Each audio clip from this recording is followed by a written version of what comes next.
शादी होने वाला के उन्हें मारा ही बारे ही नहीं, उस बच्ची का वजाइना जो है चाकू से गोदते हैं, वो उस बच्ची का आस्तन काट देते हैं। और तेजस्वी यादव जी, हम बहुजन की बात करते हैं, हम समरसता की बात करते हैं, भाईचारे की बात करते हैं। आप अपने जाति बिरादरी को समझाते क्यों नहीं? आप इनको रोकते क्यों नहीं? 9वीं क्लास की एक छात्रा के साथ गैंगरेप के बाद हत्या का मामला सामने आया है।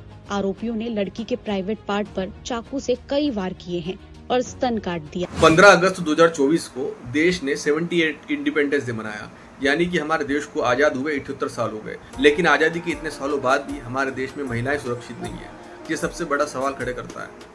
अब तक कितनी गवर्नमेंट आई, कितनी गवर्नमेंट गई, लेकिन हर गवर्नमेंट में हमने ये खबरें सुनी है कि उस जगह उस व्यक्ति ने उस बहन के साथ बलात्कार किया, उस ग्रुप ने महिला के साथ बलात्कार किया। ये जितनी भी खबरें हमको सुनने को मिली, ये हर गवर्नमेंट में सुनने को मिली, चाहे वो फिर पश्चिम बंगाल हो, बिहार हो, उत्तर प्रदेश हो, महाराष्ट्र हो, मध्य प्रदेश हो, हर जगह से ये खबरें सुनने को मिली।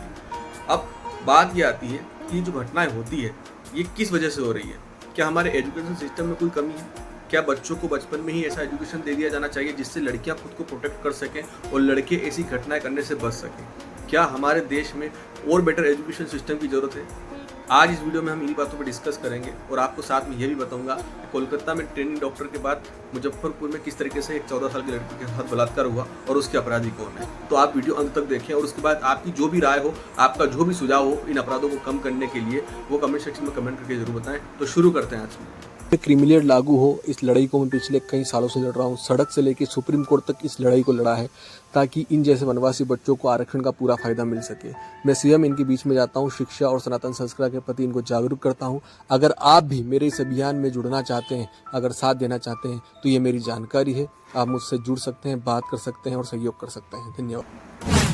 देखिए, आपने भी एक खबर सुनी होगी पश्चिम बंगाल की कलकत्ता की, जहाँ पर एक कॉलेज के अंदर एक ट्रेनी डॉक्टर के साथ कुछ लोग बलात्कार करते हैं, उसको बेरहमी से मारकर फेंक देते हैं। इसी तरीके की खबर बिहार से आ रही है, मुजफ्फरपुर से, जहाँ पर महज 14 साल की लड़की के साथ 5 लोग गैंगरेप करते हैं, उसके प्राइवेट पार्ट को काट देते हैं और सड़क पर फेंक के चले जाते हैं। और ये पूरी दबंगई के साथ हुआ। लोग उनके घर पर आते हैं और उनसे पूछते हैं तुम्हारी बेटी कहाँ, उसको हम ले जा रहे हैं। और पूरी दबंगई के साथ उस बेटी को वहाँ से ले जाया जाता है। घर वाले चाह के भी नहीं रोक पाते हैं। फिर जो दरिंदगी होती है उसकी खबर पूरे शहर को लग जाती है, पूरे गांव को लग जाती है। जिस तरीके से परिवार के सामने बेटी को ले जाना, फिर उसके बाद उसका बलात्कार करके उसको मार देना, ये जो खबर है, और इस खबर को सुन के हमारे मन में पहली बात ये आती है कि हम क्या वाकई में स्वतंत्र देश में रह रहे हैं? क्या इस तरीके की कानून व्यवस्था से हम किसी भी बहन बेटी को प्रोटेक्ट कर सकते हैं? या तो हमें स्वयं अपने बहन बेटियों की प्रोटेक्शन के लिए कुछ स्टेप लेना पड़ेंगे, तब जाके ये खबरें रुक सकती है, तब जाके इस तरीके की घटनाएं रुक सकती हैं। बिहार में जिस लड़की के साथ बलात्कार हुआ, उसके परिवार वालों की वेदनाएं सुनिए, आपके कितने पीड़ित हैं और कितने दुखी हैं। आप सुनिए, आपको उनकी एक रिश्तेदार किस तरीके से इस घटना का विवरण देती है। शादी कराएगी तो तेरे को मार दूंगा, तेरा बेटा को मार दूंगा, नहीं तो उसको मार दूंगा। अच्छा। शादी कराएगी तो वो लड़का को मार दूंगा, ना तो तेरी बेटी को मार दूंगा। तो उसको पता चला कि सोमवार को मेरी फुआ की शादी होने वाली थी, यही सोमवार को। जब पता चला तो मेरी फुआ के रात को ही उठा कर मार दिया है सब लोग मिलकर। 5 गोला से ले गया, टाटे उठ सब तोड़ कर ले गया है, मेरी फुआ को उठा कर ले गया है। शादी होने वाला के उन्हें मारा ही बारे दामाद के गिरले बारे। अपराधों को तब भी बढ़ावा मिलता है जब हमें ये पता चलता है कि नेता हमारी जाति का है, जो होगा बाद में देखा जाएगा। ये जो सोच है, ये जो सेंटेंस है, ये कहीं न कहीं एक सभ्य समाज को भी अपराधी बना देता है। अब ये बात मैं क्यों कह रहा हूँ? क्योंकि जिस तरीके से बिहार में अपराधियों के नाम निकलकर सामने आए, उनको कहीं न कहीं प्रोटेक्शन मिला हुआ था नेताओं के द्वारा। उनके हौसले इतने बुलंद थे कि वो घर पर जाके लड़की को लेके आए और परिवार वाले कुछ भी न कर सके। और बिहार के तेजस्वी यादव कहते हैं कि हम बहुजन हितों की बात करते हैं, बहुजन हिताय बहुजन सुखाय की बात करते हैं, लेकिन यहाँ पर आपकी बात फेल होती है। आप सुनिए, एक व्यक्ति किस तरीके से बताता है कि इनकी कम्युनिटी के लोग इनकी कम्युनिटी की बहन बेटियों को भी नहीं छोड़ते हैं। आप इस व्यक्ति को पूरा सुने।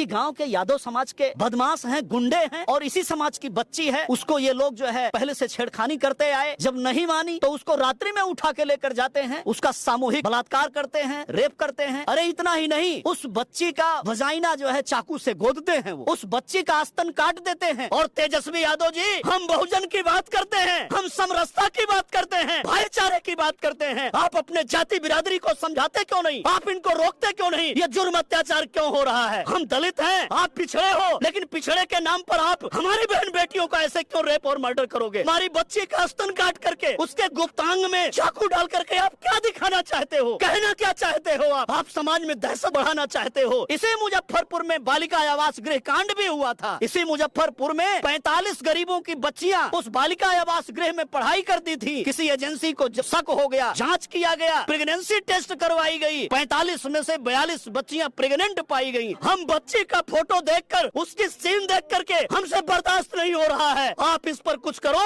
नहीं तो हमको रोड पे। देखिए, यहाँ पर किसी जाति की बात नहीं हो रही, नहीं मैं किसी जाति को ब्लेम कर रहा हूँ, लेकिन जिस तरीके से बिहार के मुजफ्फरपुर में यह घटना घटी है, वहाँ पर तेजस्वी यादव को स्वयं जाना चाहिए और पीड़िता के घर वालों से मिलना चाहिए। उनको जो भी वो मदद कर सकते हो मदद करना चाहिए। क्यों? क्योंकि एक तरफ वो कहते हैं देश के लिए जाति जनगणना जरूरी है, और दूसरी तरफ जब उनको ये पता चलता है कि उनकी बहुसंख्यक जाति के लोग अल्पसंख्यकों के साथ इस तरीके से बलात्कार कर रहे हैं, तो ये कहीं ना कहीं सोचने वाली बात है। क्या ऐसा तो नहीं है कि बिहार में आपकी जाति के लोगों को आप अलग से प्रोटेक्शन देते हो?